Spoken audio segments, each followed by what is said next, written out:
আপনারা প্রত্যেকেই জানেন যে সীমান্ত হত্যা নিয়ে আমার মতামত কি। বাংলাদেশ ভারত সীমান্ত হচ্ছে পৃথিবীর একমাত্র সীমান্ত যেখানে যুদ্ধাবস্থা নেই কিন্তু মানুষকে গুলি করে মারা হয়। পৃথিবীতে আর দ্বিতীয় কোনো সীমান্ত এরকম নেই।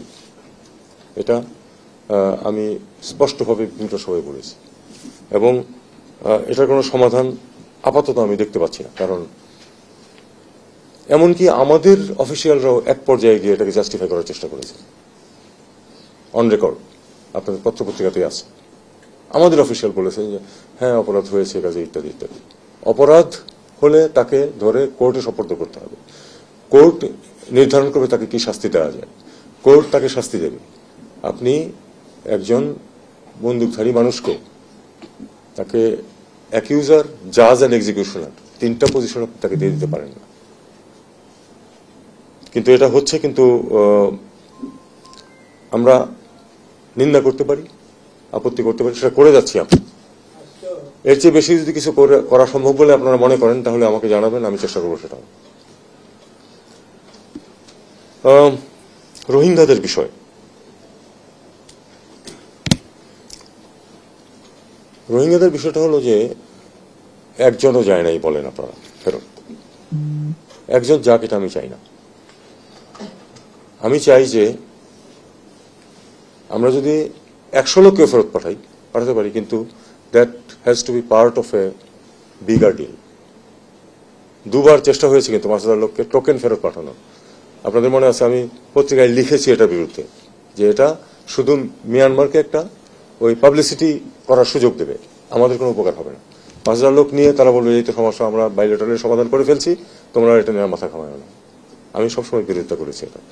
একটা রোডম্যাপ থাকতে হবে সবাইকে ফেরত নেওয়ার, অথবা প্রায় সবাইকে। 2-4 জন যদি তাদের কাগজের ঘাটতি থাকে সেটা অন্য কথা, কিন্তু সেটা না হওয়া পর্যন্ত 1 জন বা 1000 জনকে পাঠানোর আমি পক্ষপাতী না। তবে এখন বিষয়টা আপনারা জানেন যে এটাকে ডক্টর ইউনূস দায়িত্ব নেওয়ার কিছুদিন পরই কিন্তু এই বিষয়টাকে খুব গুরুত্ব দিয়েছিলেন, যে উনি কিছু অগ্রগতি সাধন করতে চান এবং এই জন্য একজন আলাদা একজন অফিসিয়াল চেয়েছিলেন, শুধু এটা দেখবেন যিনি। সেই সূত্রে প্রথমে একজনের আসার কথা ছিল, পরে তো ডক্টর খলিল এসছেন। ডক্টর খলিলকে পরে তো আরো অনেক বেশি দায়িত্ব দেওয়া হয়েছে। আমরা এখনো চেষ্টা করে যাচ্ছি যে একটা রোডম্যাপে আমরা আসতে পারি কিনা। এখানে সমস্যা অনেকগুলো আছে, কারণ আশেপাশের দেশগুলোর স্বার্থ আছে। আমি কিন্তু তাদেরকে শুধু দোষারোপ করতে চাই না পয়েন্ট প্ল্যান।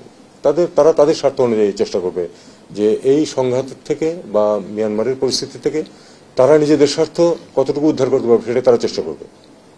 এই জন্য তাদেরকে দোষারোপ করলে কোনো লাভ নেই। তাদেরকে আমরা পার্সুয়েট করার চেষ্টা করবো যে আমাদের এই সমস্যা আছে, এটাও দেখার চেষ্টা করো। একটা হয়তো মাঝে মাঝে অবস্থায় আসা যেতেও পারে, কিন্তু আমি যেটা আমার বিদেশি অতিথি যারা থাকেন তাদেরকেও সবসময় বলে থাকি, সেটা হলো যে এটা একটা ticking time bomb. Time bomb এই কারণে যে এখানে আপনি 5, 6, 7 লাখ ইয়াং মানুষ, যাদের বয়স টিনেজার বা 20-এর দশকের, তাদেরকে আপনি এই একটা ঘেরাটোপের মধ্যে ফেলে রাখবেন সারা জীবন, এটা তারা মেনে নেবে না এবং তারা বিভিন্ন অপকর্মে জড়িত হবে, যেটা আমরা লক্ষণ দেখছি, অলরেডি জড়িত হচ্ছে। গান রানিং, ড্রাগ রানিং, এটা কিন্তু তারা যেই লোকগুলি তাদেরকে অত্যাচার করে পাঠিয়েছে তাদেরই ড্রাগ এরা ক্যারি করছে এখন অল্প কিছু পয়সার বিনিময়ে। মূল বেনিফিটটা কিন্তু তাদের যারা অত্যাচার করেছে তাদের কাছে যাচ্ছে মূল বেনিফিটটা, তারপরে তারা এটা করছে। তো এটা একটা বিরাট সমস্যা। আমি জানি না এটা কিভাবে সমাধান হবে। যখন শুরু হয়েছিল, আপনাদের স্মরণ আছে হয়তো, আমি বলেছিলাম 15 বছরের প্রস্তুতি নিতে। যখন মনে করা হচ্ছে যে 1 বছরের মধ্যে 2 বছরের মধ্যে ফেরত চলে যাবে, আমার কলিগ যিনি তখন পররাষ্ট্র ছিলেন তিনি এমনকি এই শব্দও বলেছিলেন যে এটা একটা হিউম্যানিটেরিয়ান ইস্যু, এটাকে আমরা যেন সিকিউরিটাইজ না করি। আমি বলেছিলাম যে হ্যাঁ এটাকে হিউম্যানিটেরিয়ান ইস্যু, কিন্তু একই সাথে এটাকে সিকিউরিটি ইস্যু। এবং আমি বলেছিলাম যে এটা যে চিন্তা করছি আমরা 1 বছর 2 বছরের মধ্যে ফেরত যাবে, এটা হবে না। আনফর্চুনেটলি আমার কথা ঠিক হয়েছে। যদি না হতো I would have been the happiest. যদি এমন হতো যে 2 বছরের মধ্যে আমরা ফেরত দিতে পারতাম, আমি আমার কথা I would have taken my word back, কিন্তু সেটা হয়নি।